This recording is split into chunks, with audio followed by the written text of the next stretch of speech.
Hébreux 5.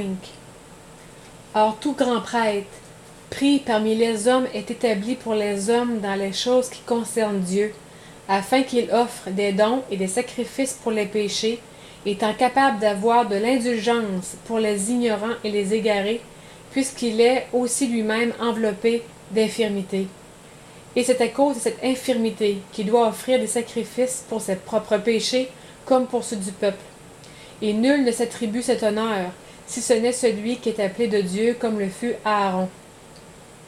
De même aussi, Christ ne s'est pas glorifié lui-même d'être grand prêtre, mais il a été glorifié par celui qui lui a dit « C'est toi qui es mon fils, je t'ai engendré aujourd'hui ».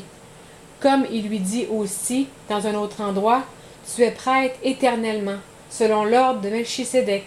C'est lui qui, pendant les jours de sa chair, a offert avec de grands cris et avec larmes des prières et des supplications à celui qui pouvait le sauver de la mort, et il a été exaucé à cause de sa piété.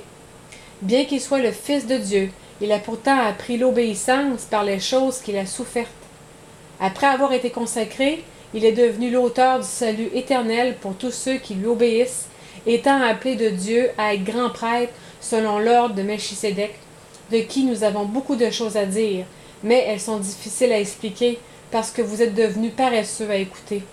En effet, vous qui devriez être des maîtres, vu le temps, vous avez encore besoin qu'on vous enseigne quels sont les premiers rudiments des oracles de Dieu, et vous êtes devenus tels que vous avez encore besoin de lait et non de nourriture solide.